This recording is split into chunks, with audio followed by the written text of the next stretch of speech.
Sun TV நிறுவனத்தின் சொத்துக்களை தன் கட்டுப்பாட்டில் எடுத்துக்கொள்ளும் விதமாக அதன் நிறுவனர் கலாநிதி மாறன் மோசடியில ஈடுபட்டதாக குற்றம் சாட்டி அவரது சகோதரரும் திமுக நாடாளுமன்ற உறுப்பினருமான தயாநிதி மாறன் நோட்டீஸ் அனுப்பியிருக்காரு.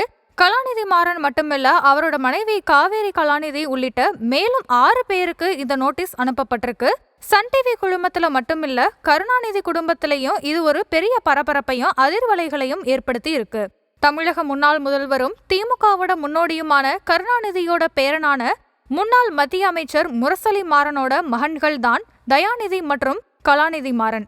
தந்தையோட செல்வாக்கு மூலம் தொடங்கப்பட்ட தன் டிவி நிறுவனமும் அது சார்ந்த பிற நிறுவனங்களுக்கும் மிக குறுகிய காலத்துல பிரம்மாண்டமான வளர்ச்சியை பெற்றது. அந்த குழுமத்துல தான் இப்போது சொத்து வடிவுல ஒரு சகோதர யுத்தம் தொடங்கி இருக்குன்னே சொல்லணும். கடந்த 2003ஆம் ஆண்டு முரசொலி மாறன் மறைந்த பிறகு 2004ஆம் ஆண்டிலும் இதே சொத்து பிரச்சனை தொடர்பாக கலாநிதி மாறனுக்கு தயாநிதி மாறன் நோட்டீஸ் அனுப்பியிருக்காரு. ஆனாலுமே அப்போதைக்கு பிரச்சனை பெருசாகவே இல்ல. ஆனா தற்போது சகோதர யுத்தம் மிகப்பெரிய அளவுல வெடிச்சிருக்கு.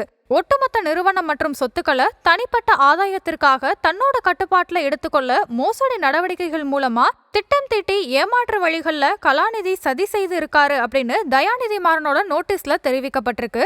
தன்னோட தந்தையின் மரணத்துக்கு பிறகு உரிய சட்ட ஆவணங்களே இல்லாம தாய் மல்லிகா மாறன் பெயருக்கு சொத்துக்கள் மாற்றம் செய்யப்பட்டு இருக்குது. இறப்பு சான்றிதழ், வாரிசு சான்றிதழ்கள் சில மாதங்களுக்கு பிறகு வெளியான நிலையில அதற்கு முன்பே சொத்துக்கள் பெயர் மாற்றம் செய்யப்பட்டிருக்கு. பிறகு நிறுவன பங்குகளை கலாநிதி பெயருக்கு மாற்றிக்கொள்ள இது உதவியாகவும் அமைஞ்சிருக்கு.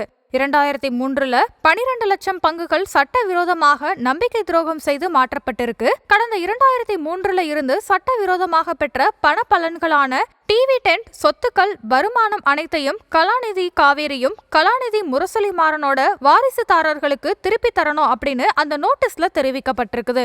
கருணாநிதி குடும்பத்துல ஏற்பட்டிருக்க இந்த சொத்து மோதல் தமிழக அரசியல்ல பெரிய பரபரப்பையும் அதிர்வலைகளையும் ஏற்படுத்தியிருக்கு.